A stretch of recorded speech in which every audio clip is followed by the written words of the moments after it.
السلام علیکم listeners and readers, welcome to my channel. آج ہم پڑھنے جا رہے ہیں Imran series episode special series کی قسط نمبر 6 جو کہ تحریر ہے مظہر کلیم ایم اے کی۔ چلیے شروع کرتے ہیں۔ سر وہ تو ایک رسمی سی ٹریننگ تھی، اصل ٹریننگ تو میں نے آپ سے حاصل کی ہے اور کر رہی ہوں اور باقی ساری عمر کرتی رہوں گی، مایا دیوی نے مسکراتے کہا تو شاگل کا چہرہ بھی بے اختیار کھل اٹھا تھا۔ تم واقعی سمجھدار خاتون ہو، شاگل نے جواب دیتے ہوئے کہا۔ سر مجھے بتایا گیا ہے کہ پاک ایشیا سیکرٹ سروس یہاں آ رہی ہے، کیا واقعی ایسا ہے؟ مایا دیوی نے کہا تو شاگل بے اختیار چونک پڑا تھا۔ کس نے بتایا؟ شاگل نے سخت لہجے میں کہا۔ سر میں بھی سیکرٹ سروس کی رکن ہوں، آپ کے شاگرد ہوں، اسی لیے ایسی باتیں تو معلوم ہو ہی جاتی ہیں، مایا دیوی نے جواب دیتے کہا۔ ہاں تمہیں جو اطلاع ملی ہے وہ درست ہے اور میں اس بارے میں سخت تشویش میں مبتلا ہوں، لیکن کیا تمہیں پاک ایشیا سیکرٹ سروس کے بارے میں علم ہے کہ وہ کس ٹائپ کے لوگ ہیں؟ شاگل نے بات کرتے چونک کر کہا۔ یس سر، میں نے آفس لائبریری میں فائلیں دیکھی تھیں، ان کی اب تک کامیابی کی وجہ محض اتفاقات تھے، ورنہ وہ پہلے آپ کے ہاتھوں ہی ہلاک ہو چکے ہوتے۔ اس بار تو مجھے یقین ہے کہ ان کی موت آپ کے ہاتھوں ہی لکھی جا چکی ہے، مایا دیوی نے کہا۔ تمہاری بات درست ہے، لیکن نہ جانے اتفاقات بھی ان شیطانوں کے حق میں ہی کیوں ہو جاتے ہیں۔ بہرحال اس بار واقعی ایسا نہیں ہونا چاہیے، ہم نے انہیں ہر صورت میں ہلاک کرنا ہے، شاگل نے جواب دیا۔ سر میری ایک مؤدبانہ درخواست ہے، مایا دیوی نے کہا۔ کیا؟ شاگل نے چونک کر پوچھا۔ جناب مجھے اور میرے سیکشن کو کھل کر پاک ایشیا سیکرٹ سروس کے خلاف کام کرنے کی اجازت دے دی جائے، مایا دیوی نے کہا تھا۔ تم کیا کر لو گی؟ تمہارا اس سے کبھی ٹکراؤ نہیں ہوا، وہ انسان نہیں شیطان ہے، شاگل نے منہ بناتے کہا۔ سر آپ کی رہنمائی میں اس بار ہم انہیں گھیرنے اور پھر ہلاک کرنے میں کامیاب ہو جائیں گے، مایا دیوی نے بڑے امید بھرے لہجے میں کہا۔ لیکن وہ تمہیں کہاں ملیں گے؟ تم ان کے خلاف کارروائی کرو گی؟ ہماری رینج سوجام آفس تک ہی ہے، ہماری رینج سوجام تک فکس ہے اور میں نے ان کے پاک ایشیا سے کافرستان میں داخل ہونے کے تمام ممکنہ راستوں پر سخت چیکنگ کروا رکھی ہے۔ اس کے ساتھ ہی پاک ایشیا میں بھی ایک گروپ عمران کی نگرانی کر رہا ہے اور وہ اطمینان سے وہاں گھومتا نظر آ رہا ہے۔ ان حالات میں تم بتاؤ کہ کیا کرو گی؟ شاگل نے کہا، اور پھر اس سے پہلے کہ مایا دیوی کوئی جواب دیتی فون کی گھنٹی بج اٹھی تھی۔ شاگل نے ہاتھ بڑھا کر ریسیور اٹھا لیا۔ یس، شاگل نے اپنے مخصوص لہجے میں کہا تھا۔ اوہ جلدی بات کراؤ، جلدی فوراً، شاگل نے چیختے کہا اور پھر مایا دیوی بے اختیار چونک پڑی تھی۔ رام لال بول رہا ہوں سر، پاک ایشیا سے، چند لمحوں بعد ایک مؤدبانہ آواز سنائی دی۔ مجھے معلوم ہے، تم بولو کیا کہنا ہے، کیا رپورٹ ہے، وہ بتاؤ۔ نانسنس، شاگل نے غصیلے لہجے میں کہا۔ سر عمران اچانک غائب ہو گیا ہے، وہ فلیٹ میں نہیں ہے، اس کے باورچی سلیمان نے بتایا کہ وہ یورپ گیا ہوا ہے، جبکہ پاک ایشیا ایئرپورٹ پر بھی وہ چیک نہیں ہوا، رام لال نے کہا تھا۔ تو پھر کیا وہ جن بھوت ہیں کہ اچانک غائب ہو گئے؟ معلوم کرو کہ وہ کہاں گئے ہیں اور کس راستے اور ذریعے سے گئے ہیں، شاگل نے حلق کے بل چیختے کہا۔ جناب اتنا معلوم ہوا ہے کہ 5 مردوں اور 4 عورتوں کا ایک گروپ ایک بحری اسمگلر کے ذریعے کافرستان گیا ہے، رام لال نے کہا تھا۔ کب گئے ہیں یہ لوگ اور کس لانچ پہ گئے ہیں اور کافرستان میں وہ کس گھاٹ پر اتریں گے؟ شاگل نے تیز لہجے میں کہا۔ پاک ایشیا میں بحری اسمگلر ہے جس کا نام ہاشم خان ہے، اس کے ذریعے گروپ کافرستان گیا ہے۔ اس نے بڑی مشکل سے اس بات کا کھوج لگایا کہ سر ہاشم خان کے کافرستان میں شیر سنگھ سے رابطے ہیں، شیر سنگھ بھی ہاشم خان کی طرح کافرستان کا معروف بحری اسمگلر ہے، رام لال نے تفصیل سے بتاتے ہوئے کہا۔ ٹھیک ہے، اب میں اس شیر سنگھ کے حلق سے سب کچھ اگلوا لوں گا، شاگل نے تیز لہجے میں کہا اور اس کے ساتھ ہی اس نے جھٹکے سے کیڈل دبا دیا تھا۔ ٹون آنے لگی اور پھر تیزی سے نمبر پریس کرنے شروع کر دیے تھے۔ رشی بول رہا ہوں، رابطہ ہوتے ہی ایک اطمینان بھری آواز سنائی دی۔ بولنے والا اس انداز میں بول رہا تھا جیسے وہ بڑے سکون میں ہو۔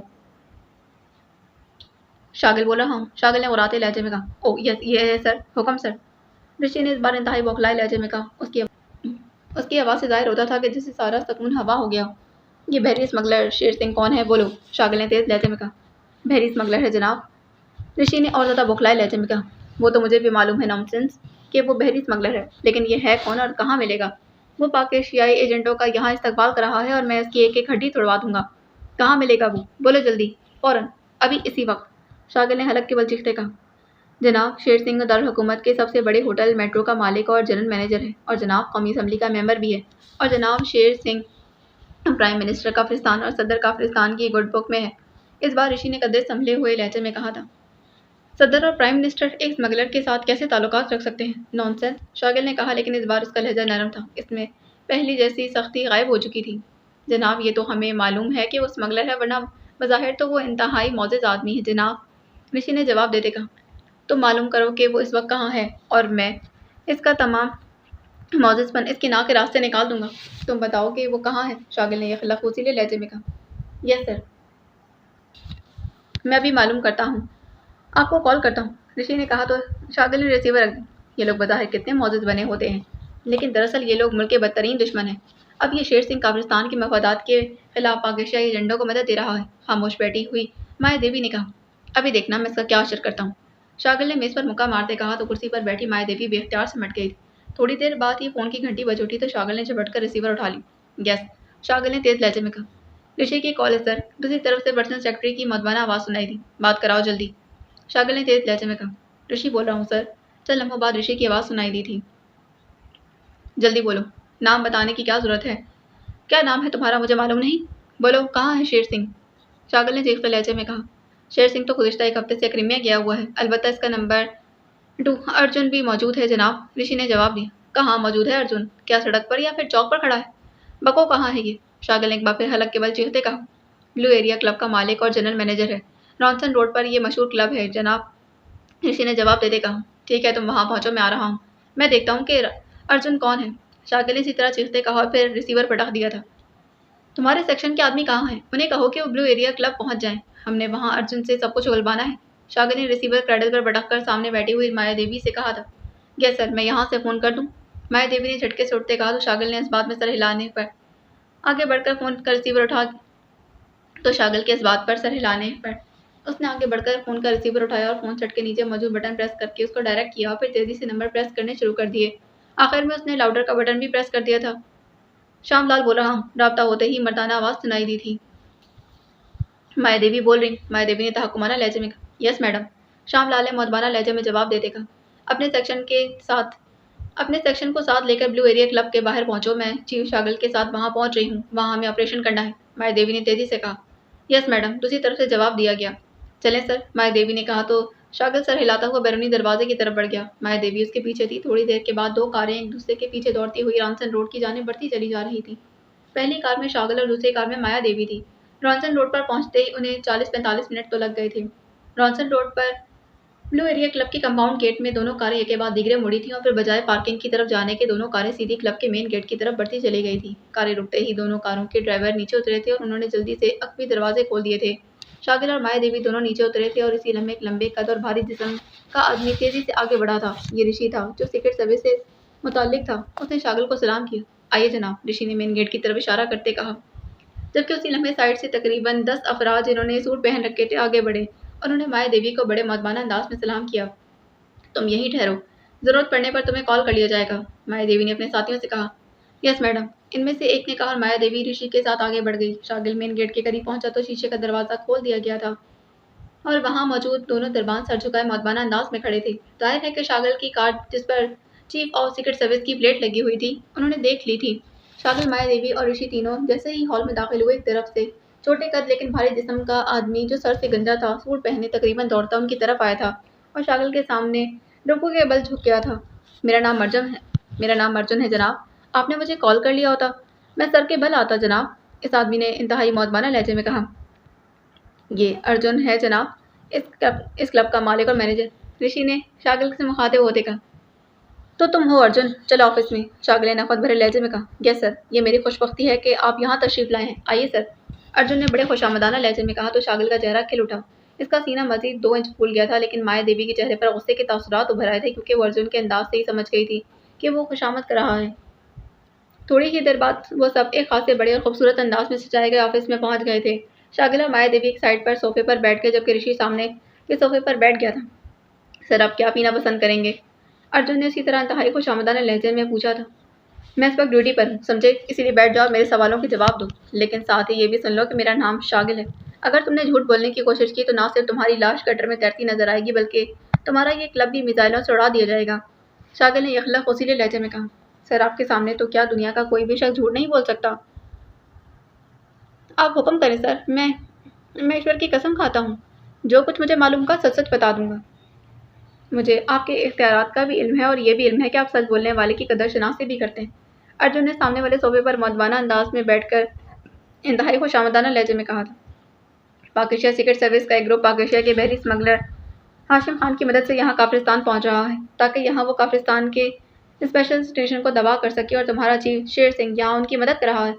مجھے وہ گروپ چاہیے، اسی وقت اور ہر قیمت پر، شاگل نے تیز لہجے میں کہا۔ جناب، ایک گروپ پاک ایشیا سے کافرستان آیا ہے، مجھے نہیں معلوم کہ وہ کون سا ہے۔ ہاشم خان سے تو ہمارے بے حد اچھے تعلقات ہیں۔